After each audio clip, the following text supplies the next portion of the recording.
Trockenzeit 2023 in der afrikanischen Savanne war beispiellos hart, monatelang gab es keinen Tropfen Regen. Der Boden war rissig, das Gras war unter der sengenden Sonne ausgedörrt und die einst vollen Bäche waren nun kahle Felsen. Herden von Antilopen, Büffeln und Elefanten sind gezwungen, auf der Suche nach knappem Wasser und Nahrung nach Süden zu ziehen. Doch eine junge Löwenmutter konnte nicht gehen, weil ihr monatealtes Junges zu schwach war, um sich zu bewegen. Die Löwenmutter war dünn, ihr Fell war zottelig und stellenweise kahl, aber sie blieb dennoch stark, um ihr kleines Junges zu beschützen. Die heißen, trockenen Winde der Prärienichte peitschten durch ihre dünnen Körper und ließen sie beide vor Kälte und Hunger zittern. In der Ferne trug das heisere Heulen eines Rudels hungriger Hyänen zur Spannung in der Nachtluft bei. Unter dem Sternenhimmel leckte die Löwenmutter liebevoll den Kratzer an der Schulter ihres Jungen, um ihm den Schmerz zu nehmen.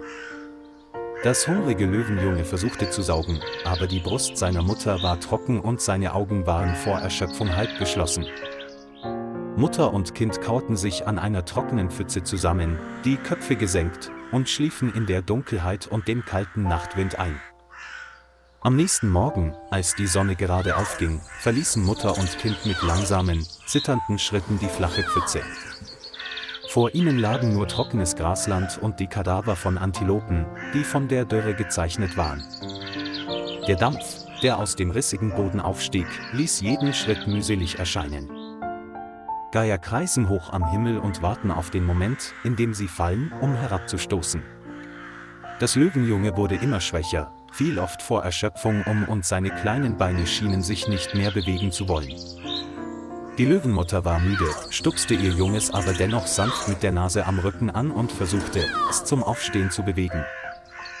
Jeder Schritt in der sengenden Mittagssonne wird zu einem erbitterten Kampf um Atem und Leben. Sie stapften zum Rand des kargen Graslandes, wo ein paar tote Bäume stillstanden. Schließlich erschien vor ihren Augen eine Asphaltstraße, die zu einer kleinen Stadt in der Ferne führte. Das Löwenjunge konnte nicht weiter, es setzte sich an den Straßenrand und weinte schwach, als würde es seine Mutter anflehen. Die Löwenmutter blieb stehen und drehte sich mit verzweifeltem Blick zu ihrem Jungen um, hatte aber immer noch einen Funken Hoffnung. Die Mittagssonne brannte auf den Boden und zwang beide, sich am Straßenrand hinzulegen, als wollten sie alles aufgeben. Der heiße Wind trug roten Staub aus der fernen Stadt herbei, was sie zum Husten und dazu brachte, vor Erschöpfung die Augen zu schließen. Das Löwenjunge legte seinen Kopf auf das Bein seiner Mutter, seine Augen waren halb geschlossen, sein Atem war schwach, als würde es gleich ohnmächtig werden. Auch die Löwenmutter lag still da, ihr trüber Blick war auf den fernen Horizont gerichtet, als warte sie auf das Schicksal. Am späten Nachmittag fuhr ein junger Mann aus der Gegend mit seinem Motorrad auf der verlassenen Asphaltstraße von der Stadt ins Dorf. Von weitem sah er zwei Gestalten am Straßenrand liegen, zunächst dachte er, es seien nur zwei hungrige, streunende Hunde. Als das Auto vorbeifuhr, erhaschte sein Blick einen Blick auf die ungewöhnliche goldbraune Fellfarbe, was sein Herz schneller schlagen ließ. Er bremste plötzlich, drehte den Kopf, um genauer hinzusehen, und war verblüfft, als er erkannte, dass es sich um eine Löwenmutter und ihr sterbendes Junges handelte. Obwohl er Angst hatte, parkte er das Auto ruhig in sicherer Entfernung, um eine weitere Panik zu vermeiden. Er machte mit seinem Telefon schnell ein paar Fotos und schickte den Standort an die örtlichen Ranger.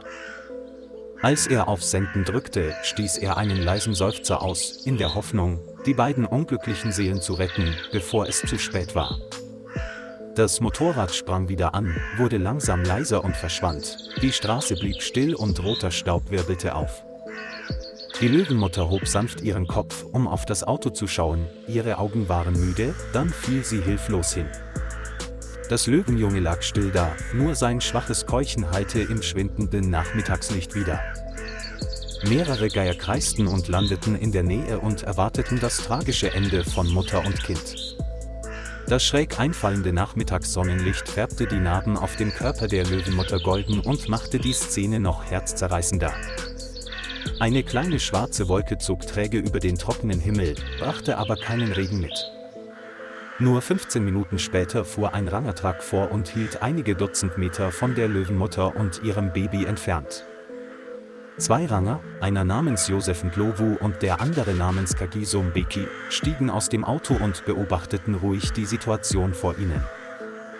Den beiden wurde schnell klar, dass es sich um ein Löwenpaar handelte, das in einer beispiellosen Trockenzeit vor Hunger und Durst erschöpft war. Kagiso sah Joseph an und sagte leise: „Wir müssen jetzt handeln, sonst ist es für Sie zu spät." Sie öffneten den Kofferraum und holten das Betäubungsgewehr, Seile und Eisenkäfige heraus, um die Notrettung vorzubereiten.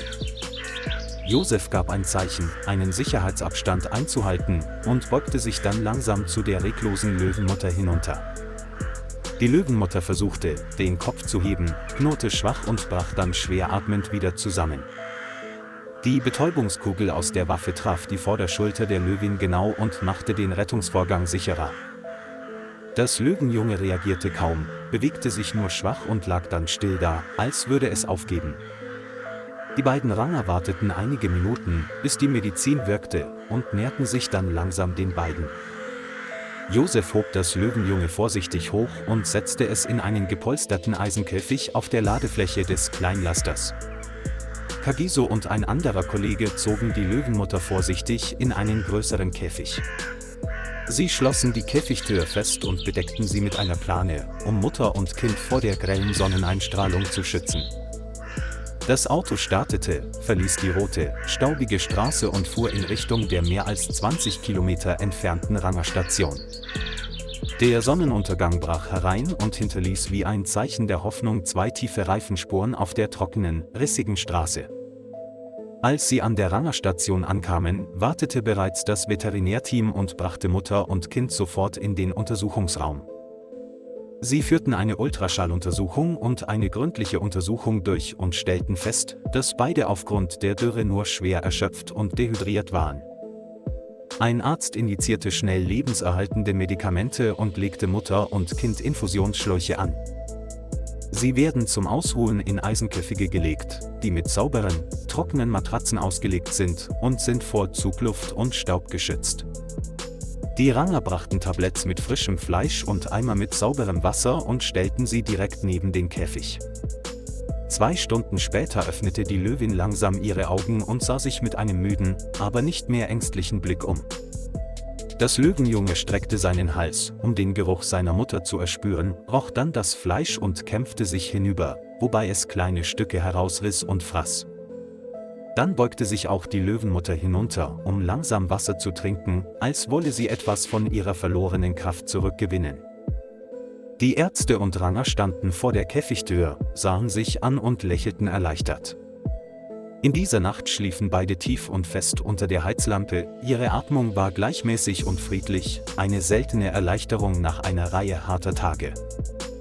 2 Tage später waren sie stark genug, um aufzustehen und langsam um den Eisenkäfig herumzugehen. Das einst verfilzte Fell beginnt dank nahrhafter Ernährung und sorgfältiger Pflege wieder seidig nachzuwachsen. Immer wenn sich ein Ranger näherte, knurrte die Löwenmutter nicht mehr, sondern beobachtete sie nur noch ruhig, mit weniger grimmigem Blick. Der Zustand der beiden verbesserte sich rasch, was dem gesamten Rettungsteam große Freude bereitete. Nach 2 Monaten intensiver Pflege haben Mutter und Kind ihre körperliche Stärke, ihr würdevolles Aussehen und ihre strahlenden Augen wiedererlangt. Die Tierärzte kamen zu dem Schluss, dass die Regenzeit nahte, das Grasland wieder zum Leben erwachen und es wieder reichlich natürliche Beute geben würde. Sie planen, Mutter und Kind wieder in ihre vertraute Wildnis zu entlassen. Am Tag der Verlegung wurde ein Spezialfahrzeug mit einem großen Eisenkäfig zur Rettungsstation gebracht. Die Ranger lockten Mutter und Baby geschickt in den Käfig und setzten sie, ohne Stress zu verursachen. Das Löwenjunge schaute durch die Käfigtür, seine Augen waren voller Neugier, aber nicht mehr voller Angst. Das Auto sprang an und rollte sanft über die unbefestigte Straße, die zu den entfernten Graslandschaften führte. Als sie in Sicherheit waren, öffnete sich die Käfigtür und die Löwenmutter trat als erste heraus und holte tief Luft. Das Löwenjunge folgte seiner Mutter dicht auf den Fersen und sah sich aufgeregt um, wobei sich zwischen anfänglichem Zögern ein Eindruck ergab. Der erste leichte Regen der Saison fiel und bedeckte ihr Fell mit einer dünnen Staubschicht, die am kühlen Himmel glitzerte. Die Löwenmutter und ihr Jungtier hielten einen Moment inne und gingen dann gemächlich auf das wieder zum Leben erwachte grüne Grasland zu. Die Ranger und Tierärzte standen schweigend da und sahen zu, ihre Herzen voller Freude und Hoffnung. Sie wussten, dass diese Rettung nicht nur 2 Leben rettete, sondern auch zur Erhaltung des ökologischen Gleichgewichts beitrug. Die Nachmittagssonne kam hinter den Regenwolken hervor und beleuchtete 2 Löwensilhouetten, die am Horizont verschwanden. Jeder Windstoß, der den Duft feuchter Graslandschaften mit sich trug, schien sich zu verabschieden und ihnen ein friedliches neues Leben zu wünschen.